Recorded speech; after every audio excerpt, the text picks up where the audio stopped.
What is going on, my friends? So, this is going to be insane video because I have the ultimate pleasure and honor to fully reveal for you update 6.0, which is around the corner. So without any further ado, I just wanna start by mentioning quickly for now, I'm going to reveal more later in the video, that we are going to get two new Diamond Fighters. The first one is going to be the one and only Noob Saibot, and the version of Noob Saibot is absolutely godlike. I bet nobody expected that. Nobody expected to see that version of Noob in the game. And the second character that we are getting, the second diamond, to my amazement, to my ultimate amazement, is this version of Melina. And why I'm so excited about it is because Melina was, for those of you who don't know, the very first diamond that was released in MK Mobile, and ever since then there was no other diamond version of Melina. So getting another version is absolutely godlike. But enough about characters, because now, of course, I'm going to get to them later in the video. I'm going to showcase everything about them. But now we're talking about something even more important. We are talking about the fact that MK Mobile will introduce Kameos with update 6.0. And we're not talking about just having one cameo like Striker or somebody who is going to join the roster. Actually, it is bigger than that, because every single one gold character or diamond character will have a cameo variation. In fact, you're going to collect cameos in a separate collection tab. They will have fusions, they will have levels, and they will have one offensive and one defensive ability that can use throughout the fight. And they have separate cooldowns. What the defensive ability does is that it can block enemy special attack. I have no idea how it works on the AI compared to you, but I guess it's going to change the game forever. And by blocking special attack, do they completely block it together with the debuff or something? It is yet to see, but this is what cameos can do on the defensive end. On the offensive end, however, for instance, if your cameo is Lizard Baraka, and if he does special 2, the speed goes to your active character. So that's pretty insane. The same applies to the debuff that goes to the enemy, and all in all, it will change the game forever, guys. It will change the game forever. Another thing that I want to mention about cameos is that they cannot equip gear. So they have fusions, you can level them up, the skills, everything, but they cannot equip gear. This is something important to remember. Another thing that I have here as a note is that you will going to get a free MK11, not MK11, sorry, Classic Scorpion or Classic Sub-Zero as free cameo. So every single one of you is going to get that no matter what. And another important thing to consider is that cameos actually earn experience from battle. So the more you fight, the more experience your cameos are going to get. And one last thing, there is something more. Probably you are all wondering how you're going to be progressing the levels and the fusions of those cameos. It will come from Dragon Crystal offers. So if you have to summarize in short, we're going to get cameos. Every single one of the Gold to Diamond Fighters is going to have a cameo variation. You can use defensive and offensive ability for cameos. You can level them up, fuse them up. They're going to earn experience from fights. You are all going to get either a free Classic Scorpion or Classic Sub-Zero cameo, and you will progress their fusions from Dragon Crystal's offers. Another thing that I want to mention before we get to the new characters is that we are also getting the Tower of Horror reworked. It won't have a normal and fatal version, it's going to have something in between. So we will have just one, let's say, variety of Tower of Horror. We won't expect a fatal one. However, the rewards are going to be pretty cool, and now you're seeing the reworked gear. Because, let's face it, the Tower of Horror was the very first tower that we got. The challenge wasn't there, really, that tower wasn't difficult in the slightest, and now this is changed because we are going to have a new version of it that is going to give us new version of the gear. And of course, I'm going to make a separate video talking about the new gear in the Tower of Horror. For now, all you need to know is the Tower of Horror is here. Actually, not here yet, but in a very few days we are going to have it. The Tower of Horror will feature new challenges and is going to drop us better gear. Because, once again, with certain exceptions, the original gear of the Tower of Horror wasn't really amazing. So let's hope that the new version of that particular equipment is going to be much, much better. And since we're speaking about towers, there are 3 other towers that will return during the time span of the next update. Of course, probably you all expect to see the Nightmare Tower. It will return again with one variation. It won't be a neither normal nor fatal, something in between. Also, we're going to have the normal and Fatal version of the Elder Wing Tower, and finally the Cold Tower will return with a unique variation. It won't be neither normal nor Fatal, it's going to be something in between, but leaning towards Fatal, and the rewards is going to be a Cold character plus epic gear.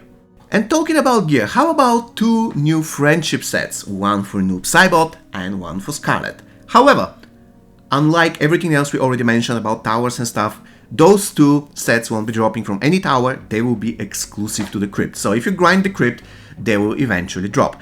As usual, we're going to make a separate video talking about them and eventually going to test them in game after the update rolls out. And speaking of Tower of Horror, Nightmare Tower, new friendship sets, how about something that we never had before? A buff to a character that was released. That's crazy, right? Exactly, this is what happened to Spawn, because Spawn will be buffed after update 6.0 rolls out. For one thing, his damage of the basic attacks will be increased, his Necroplasm feeling speed will be buffed, and not only he's going to get health, but now he's also going to get attack, which is crazy. On top of everything, the damage of the counter attack has been buffed, and now he will guaranteed stun on the second stack of the Necroplasm, and he will also cripple on the third stack of Necroplasm. So I hope he's going to have very healthy effect on the guy that a lot of people like when it comes to design, but a lot of people hate it when it comes to actual gameplay. And now let's address the elephant in the room. But before we do that, something again very important that has to be said. Before we talk about the characters, we're going to have a combat pass that will have no ascension. The first combat pass that's going to be introduced after the update rolls out will have no ascension. However, the new combat pass is going to give you a copy of Noob, of the Darkest Night Noob, which is awesome. We never had this before. And this is not everything, because the combat pass, if you purchase the Premium Plus version of it, you're going to be able to get a copy of Melina early, because Melina, MK1 Melina, will be released in November. However, if you purchase the combat pass, that's going to be released probably next week, then you'll be able to get her earlier than that. And that's pretty awesome. Probably this is going to be the very best season of the Combat Pass. And one more thing that has to be mentioned. The new version of the Combat Pass will also give Fusion Up cards, which is huge because the Fusion Up cards are actually something that everyone wants. So definitely I can say that with this new particular rework and buffs to the Combat Pass, in my eyes it becomes pretty good. And if you're wondering which is the next season after the season with the Darkest Night Noob, it's going to be a season that will feature Sector, which is weird because Sector doesn't have brutality. But still, if you want, you can get some fusion so that you can improve the stats of the character. And now finally it is time to take a look at the new characters. For instance, the Darkest Night Noob Saibot, look at him, he looks incredible. A Netherrealm character that has very unique passive.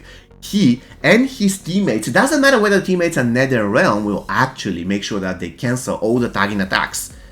I wonder how it's going to work against Classic Raiden. It's going to completely cancel the tagging attack. I wonder how it's going to work against MK11 Kabao. Is it going to cancel the retaliation with a Fatal Blow? So this is something that is very amazing. Also, Noob Saibot has a very powerful ability that's going to save a Netherrealm ally from dying. So a lot of stuff to be talked about. I will let the general explanation and everything about the character for further videos. I will do a lot of videos before the update rolls out, but for now this is all you need to know about Noob Saibot. Netherrealm character, has very unique passive, and his X-Ray or Fatal Blow has actually healing, which is wow. And a few words about MK1 Melina. I'm really excited. I really want to test this girl. So first thing first, she gives stun resistance to outward characters. She is an outward character indeed. She's not a dual class character. I wanted her to be also a Netherrealm, but it is what it is. So what else she does is she can decrease the health of the enemy and increase her lethal blow chance in the process, which is quite useful.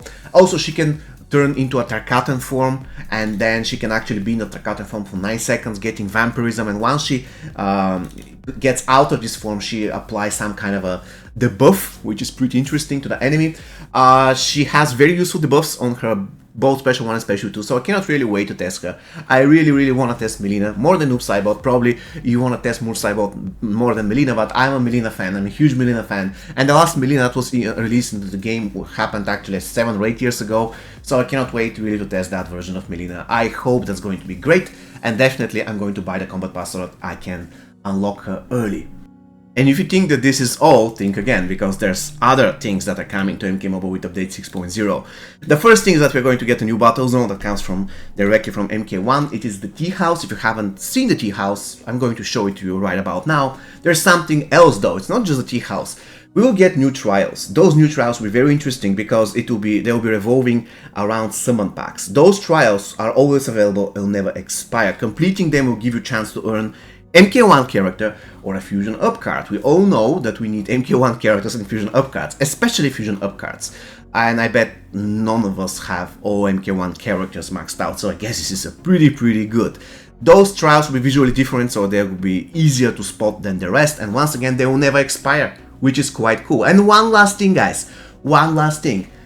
We are going to get the 30 daily limit of Dragon Crystals increased by 50%. So instead of 30 per day, we are going to have 45 Dragon Crystals limit for sellbacks per day for good. It's not just something that will be temporarily implemented, it is there for good. We will get the Dragon Crystal sellback limit increased to 45 a day, which is quite cool, let's be real. And finally guys, this is not everything, so let's end the video with a list of other great things that are coming with update 6.0.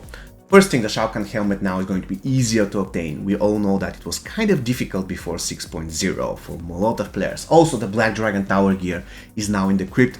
The new banners and icons from Halloween are going to join, of course, with update 6.0.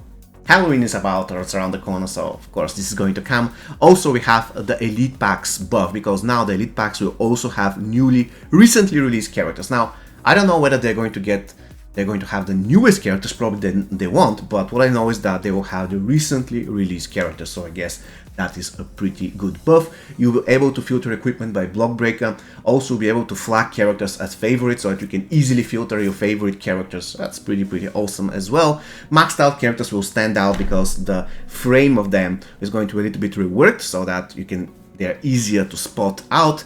And of course, we shouldn't forget that we are going to get a brand new loading screen, so MK1 Takeda will be gone and we are going to get Melina and Noob, which in my opinion is a big W. And more or less that's it. There is only one last thing, and I want to end the video with that.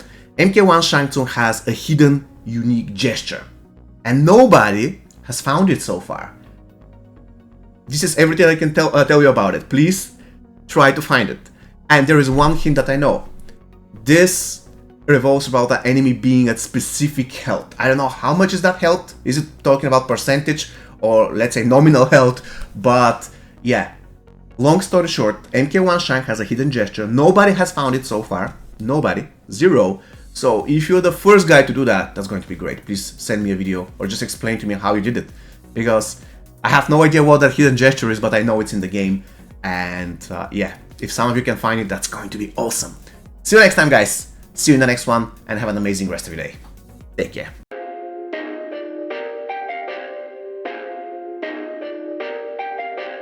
Perfect.